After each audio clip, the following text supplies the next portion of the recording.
This video is an overview of the essential legal planning documents available in BC and an introduction to the Nidus Registry.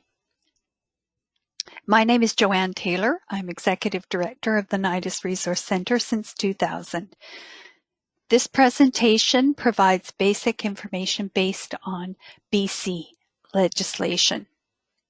It is not legal advice. Thanks to donors like yourselves for funds to provide education and support. We do not receive any ongoing funding, so we do rely on donations and modest fees for service. The name Nidus is Latin for nest. We like the symbolism of support and safety when you think of a nest. The Nidus Resource Centre is a non-profit charitable organization with expertise in representation agreements. Some of us were involved in creating the law and keep a close eye on its practice. The Resource Centre was set up in 1995 by seniors and disability groups who were involved in a grassroots law reform. And out of that law reform came the Representation Agreement Act and some other related legislation. So the Nidus Resource Centre was set up to provide information, and there's lots of free information on the Resource Centre website. You can get forms for making a representation agreement. And the Resource Centre also established the Nidus Registry as a service to securely store information and copies of documents and make them available as needed. And we'll tell you more about the Nidus Registry. The focus of the Nidus Resource Centre is on personal planning, and we'll explain what that means in this chart. So most of the emphasis to date has been on estate planning, making arrangements for after death. We're all going to die, so it makes sense that we're putting our minds to the tasks that happen after death. But with an aging population and legislation about privacy and consent, we need to focus on what we're calling personal planning, which is about making arrangements for while you are alive. The health system is using the term advanced care planning, and obviously their emphasis is on health care, but it's not only about health matters or about the care system. So we use the term personal planning to encourage people to look at this more broadly. And we've identified 4 life areas that need to be addressed. And there are legal documents people can make related to some or all of these life areas. When someone becomes an adult, and in BC that's age 19, no one has automatic legal authority to act on their behalf if the adult needs help when alive. Parental guardianship rights end when somebody becomes an adult.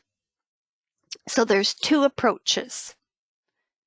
The adult can be proactive. Some adults need help to make a legal document, and the legal document gives someone legal authority in case the adult's mental capability or capacity is questioned. Or the adult does nothing, and then authority is imposed according to the default scheme for the life area in question. The law sets out requirements for making legal documents, and this is the criteria for personal planning documents, because that's our focus.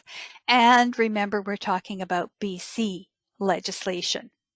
So in BC, the criteria is you have to be 19 years or older. and you have to be capable, as defined in the legislation for making the legal document. Different documents have different capability requirements.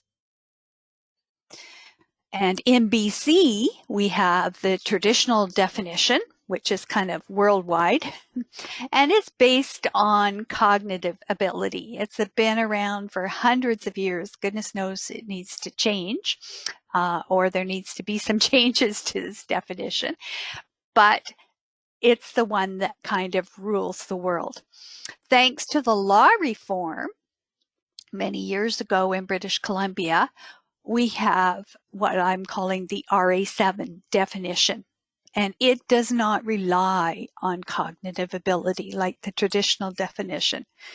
However, it's unique to BC, and it's for authorities listed under Section 7 of the Representation Agreement Act. So here we have the traditional definition.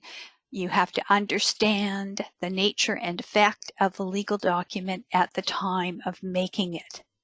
And it's a cognitive measure. In BC, we have the RA7. It is a different definition of capability. So sometimes people will say, oh, the RA7 is for people who are incapable. No, that is not true. It simply has a different definition of capability. And the law says adults can make a representation agreement with some or all four authorities, also called standard powers, that are listed in Section 7 of the Representation Agreement Act, even if their cognitive capability to understand nature and effect is in question. So adults who don't meet the traditional definition in BC, they could make a representation agreement with authorities under Section 7 of the Representation Agreement Act. So let's look at the traditional definition and the documents that people could make if you're on this path. And you'll see that there's an arrow for the path to indicate what documents you'd make along that path.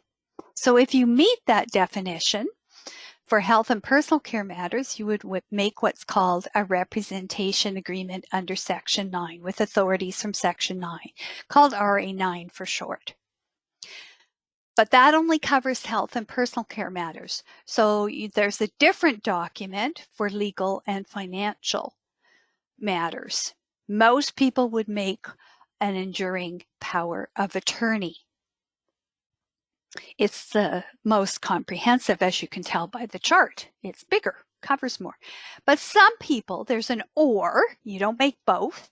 Some people don't need that comprehensive coverage of an enduring power of attorney. So they might use the routine finances from the Representation Agreement Act under Section 7. But it's a separate legal document from the RA9. And we call it an RA7 F&L because it includes the routine finances and legal services under Section 7. And then, of course, there's the will. And adults often name the same people in each of these three documents. So the RA9, something for legal financial, and the will.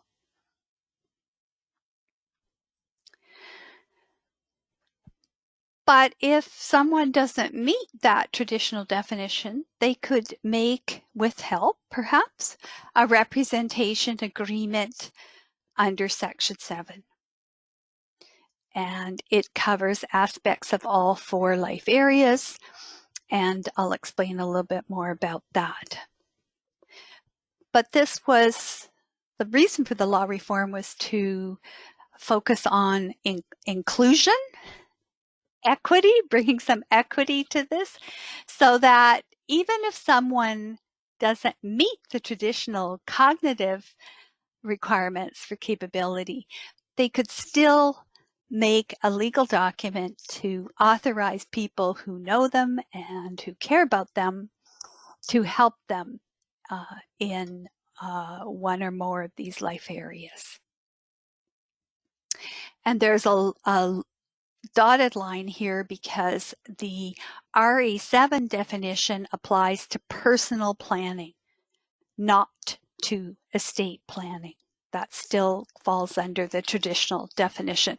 We were able to change the law for personal planning, and that was hard enough, but not for estate planning. So let's look at a couple of examples, because the first place you have to start is with capability. What capability path are people on at the time they're going to make the documents? Well, John is relatively healthy, although he's a caregiver. And so we know he lives with extra stress. But he could be in a car accident. He could have a serious stroke. He could fall off a ladder. And that's not only going to be bad for him, but it's also going to be bad for the person he's caring about. Cynthia is scheduled for major surgery. And of course, anytime there's surgery, there's risks as well as benefits. So she wants to be prepared just in case. It's peace of mind for her. So John and Cynthia are currently on the traditional definition of capability path. So they would each make an RA9,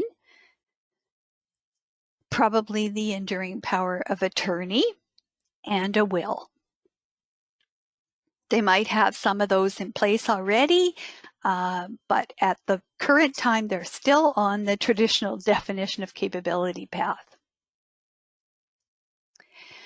These are about making the requirements to make your legal document. Once it's made, it can be used later. So if Cynthia's capability to make decisions and manage her affairs is in question, if she has made an enduring power of attorney, it can be used when that comes into question. But she has to make it when she understands, has the cognitive ability to understand what it covers and the effect of making it.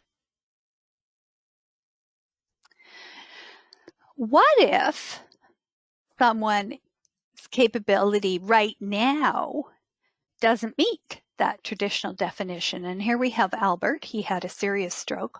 We don't know if the brain damage is permanent or not, and no one's sure if he really understands. He's communicating by blinking his eyes and squeezing the finger, but, you know, it's not always consistent.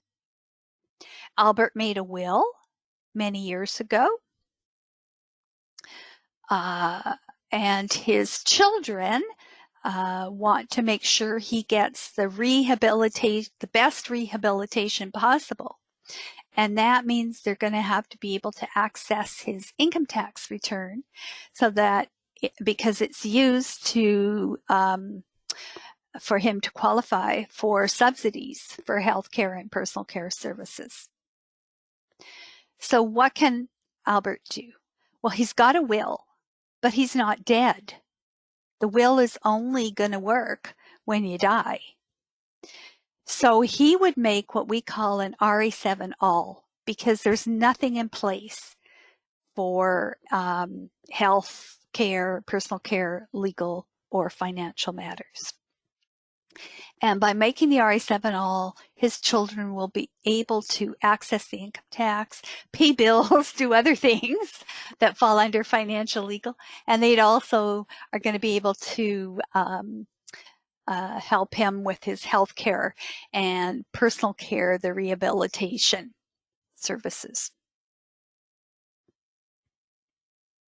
And if he recovers completely and can take over his own affairs, he might decide then to make the documents that fit on the traditional definition of capability path. He can cancel the RA7 all, revoke it, and make those ones. But in the meantime, he's going to get the help that he needs from the RA7 All. Another example, Mary. She has advanced dementia. She needs help making decisions in all areas of her life. Now, she made an enduring power of attorney and a will many years ago when she met those capability requirements. And the enduring power of attorney is still going to work because she has named some alternates, so it's got some longevity to it. So here we have the chart. She's made an enduring power of attorney and it's still going to work. She made a will that will can be used after she dies. But there's a big gap under health and personal care. There's a gap. Now, Mary's doesn't meet the traditional definition of capability now, but she could make a representation agreement with the health care and personal care authorities under Section 7. Now, we're not going to interfere. The enduring power of attorney is already in place and it's working for legal financial. So we don't want to overlap or cause conflict with that. So Nidus has put together a representation agreement form that people can use that just has the health and personal care authorities from Section 7. So now Mary has a complete plan in place. I'm just going to speak briefly about the community living sector. People with, it's often providing services to people, to adults with a disability from birth or in childhood. And people in that sector often talk about the turning 19, the transition to adulthood. And of course, parental rights end when the individual becomes an adult, turns 19. So in those cases, the RA7 all usually is going to be very important. It covers aspects of all 4 life areas, and parents or siblings can continue to help the adult manage their affairs and make decisions. But of course, the siblings and parents who are helping, or friends or relatives who are helping, also need to get their own documents in order.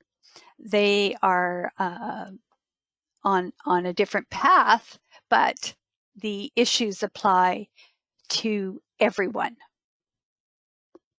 So I'm not just talking about people, who turn 86 or 92, or people with disabilities. This is for everyone, all adults, if you're 19 or older.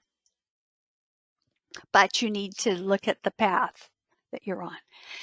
Very briefly, the Nidus Registry was set up to help with communication. It's online, so that means it's accessible 24/7, wherever you have access to the internet, and Wi-Fi is pretty global. It's the Nidus Registry securely stores information and copies of documents, and you can arrange access for future needs. Registration is not mandatory. It's not required by the law, but it has many benefits. And as I mentioned in the beginning, it's operated by the Nidus Resource Center as a separate service. Here's a screenshot of the Nidus Registry website homepage. So if you haven't got anything in the registry yet, the first step is to create a Nidus Registry account. And you do that by clicking sign up. So the Nidus Registry is based on, it is designed for self-registration. You can do it yourself. We provide instructions. Once you've created an account and you probably registered something, then you need to manage it. And to manage it, you're going to log in. You'll click login, which is a button a little lower on the page. Where do you get more information? The Nidus Resource Center has forms, as I mentioned, for any type of representation agreement. So there's a free basic kit, and then there's related packages. So it's broken down into a bit more manageable pieces. So whatever type of agreement you want to be looking for, the basic kit, which has the form in it, and then you want to look for the related packages like, well, what do you do after you made it? Because, you know, it's not just about filling out the form. You want to know what are the steps to register it, who do you give copies to it, how do you use it, all those kinds of things. There's another package with reference material that it talks about the imposed authorities. If you're wanting to know what those might be, it has excerpts from the Representation Agreement Act about the legal duties of people named in the agreement. So if you're making a representation agreement, the Resource Center has forms. If you need to make an enduring power of attorney and a will, we have lots of free information on the Resource Center website. And after you get yourself educated and informed, go to a lawyer or a notary public, and they will draw up the form. The Nidus Resource Center does not provide forms for making these documents. We provide information. Lawyers and notary publics need to have a discussion with you.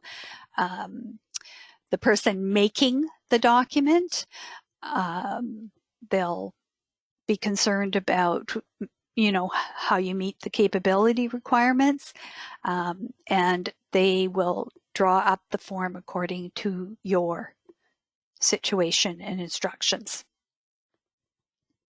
They don't sign forms that someone else has made. So where do you find this information? Well, you go to www.nidus.ca or just type in nidus.ca on your browser, and you'll come to the home page, and in the top menu bar you'll see information. So click on that and it gives you a drop-down menu and with a number of topics, and you can read. That's where you get your information. And I mentioned that we have forms. So again, if you go to the Resource Center website, the home page, in the right sidebar, it's called, on the right-hand side, under highlights, it's got a link to RA forms. And you pick the ones that fit your situation that you need. Thank you for joining us, and I hope this was helpful.